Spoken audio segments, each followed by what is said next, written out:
ঝগড়াঝাঁটি, মান অভিমান এগুলো কিন্তু জীবনেরই একটা অংশ, জীবনের খুব গুরুত্বপূর্ণ একটি পার্টই বলা চলে। তাই স্বামী স্ত্রী ঝগড়া হলে দয়া করে কখনো দূরত্ব বাড়াবেন না। রাগ করে বাবার বাড়ি চলে যাওয়া বা দূরত্ব তৈরি করা, এই জিনিসটা থেকে বিরত থাকুন। হ্যালো ভিউয়ার্স, আসসালামু আলাইকুম।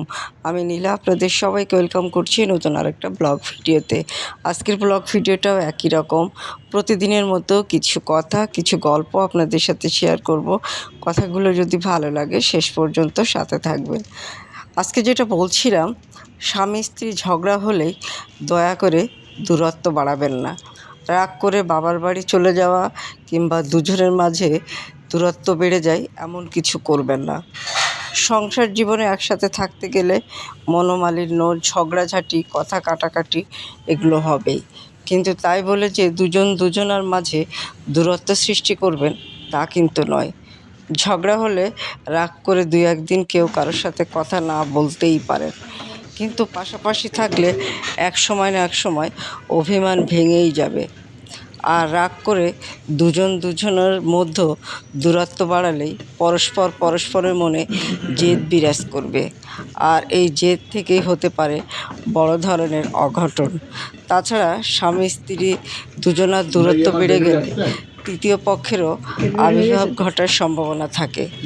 অভিমান সম্পর্ককে সবসময় গাঢ় করে না, কখনো কখনো দূরত্ব সৃষ্টি করে, আর এই দূরত্ব থেকেই হতে পারে বিচ্ছেদ। এ যুগে মানুষগুলো যে অভিমান বোঝে না, এটা কিন্তু একদম 100% সঠিক। বেশিরভাগ মানুষই অভিমান বোঝে না, তাই শুধু শুধু দূরত্ব বাড়িয়ে লাভটা কি বলেন?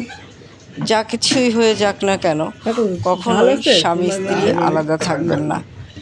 একসাথে থাকলে অভিমান কখনোই টিকে থাকতে পারে না। পরস্পরের চোখের সামনে থাকলে অবশ্যই মায়া কাজ করে দুজনের মধ্যে, আর তখন পরস্পরের মধ্যে একজন না একজন নমনীয় হবেই।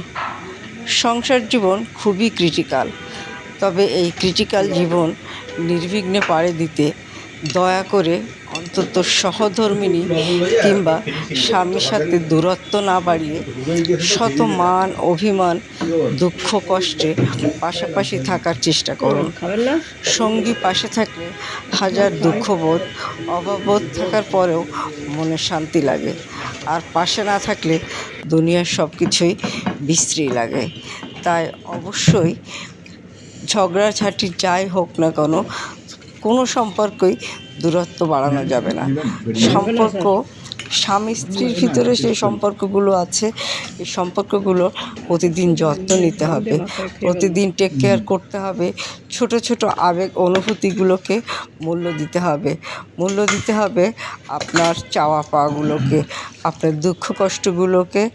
আর অবশ্যই ভালোবাসা কিন্তু যত্নে বেঁচে থাকে, প্রতিদিনই তার যত্ন করতে হয়। আজকে যত্ন করলাম আর কালকে করলাম না, এটা করা যাবে না। তাহলে সম্পর্কগুলো আরও বেশি স্থায়ী হবে, দীর্ঘমেয়াদী হবে। একটা সম্পর্ক গড়া অনেক সহজ, কিন্তু সেই সম্পর্কটা ধরে রাখা অনেক কঠিন। এটা আমরা সবাই শুনি, কিন্তু ধরে রাখতে গেলে যে ত্যাগ, ধৈর্য, কষ্ট অনেক কিছু সহ্য করা লাগে, এই কষ্টটা আমরা অনেকেই মেনে নিতে পারি না। যারা মেনে নিতে পারি তারা হয়তো শেষ পর্যন্ত টিকে থাকতে পারি।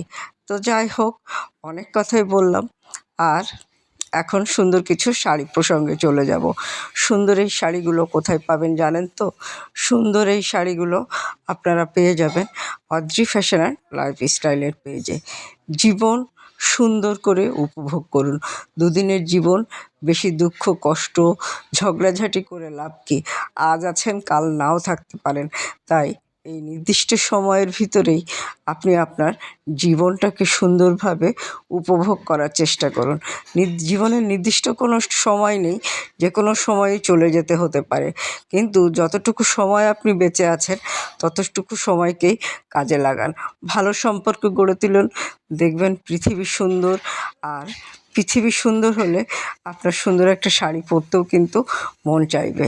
পরিবারের সাথে, পরিবার বলতে যে কেউ হতে পারে, আপনার সন্তানের সাথে, আপনার বাবা মা ভাই বোনের সাথে, আপনার স্বামী সন্তানের সাথে, যে কোনো এগুলি আপন মানুষগুলো নিয়েই কিন্তু আপনার পরিবার হতে পারে। আপনার শ্বশুর শাশুড়ি ননদ দেবর সব কিছু নিয়ে আপনার পরিবারের একটা অংশ। তো এই পরিবারের কারোর সাথে কোথাও ঘুরতে গেলে বা পারিবারিক কোনো প্রোগ্রাম, সামাজিক প্রোগ্রাম বা অফিসিয়াল প্রোগ্রাম, যে কোনো প্রোগ্রামে সুন্দর একটা শাড়ি পরতে পারেন। আর সুন্দর এই শাড়িগুলো পাবেন অদ্রি ফ্যাশনাল লাইফস্টাইলের পেজ বা ইউটিউব চ্যানেল স্বপ্নচূড়াতে। সুন্দর সুন্দর শাড়ি নিজে পরবেন, সময় সুযোগ পেলে সুন্দর একটা শাড়ি কাউকে গিফট করবেন। যে কোনো সম্পর্ক যত্নে বেঁচে থাকে, তাই সম্পর্ক যত্ন করতে গেলে মাঝে মাঝে গিফট আদান প্রদান করতে হবে। তো কথা বলতে বলতে বিদায় নিচ্ছি, অনেক কথাই বললাম। কথাগুলো যদি ভালো লাগে শেষ পর্যন্ত শুনে একটা ছোট্ট লাভ রিঅ্যাক্ট দিয়ে দিবেন। আজকে এই পর্যন্ত। আল্লাহ হাফেজ। আসসালামু আলাইকুম।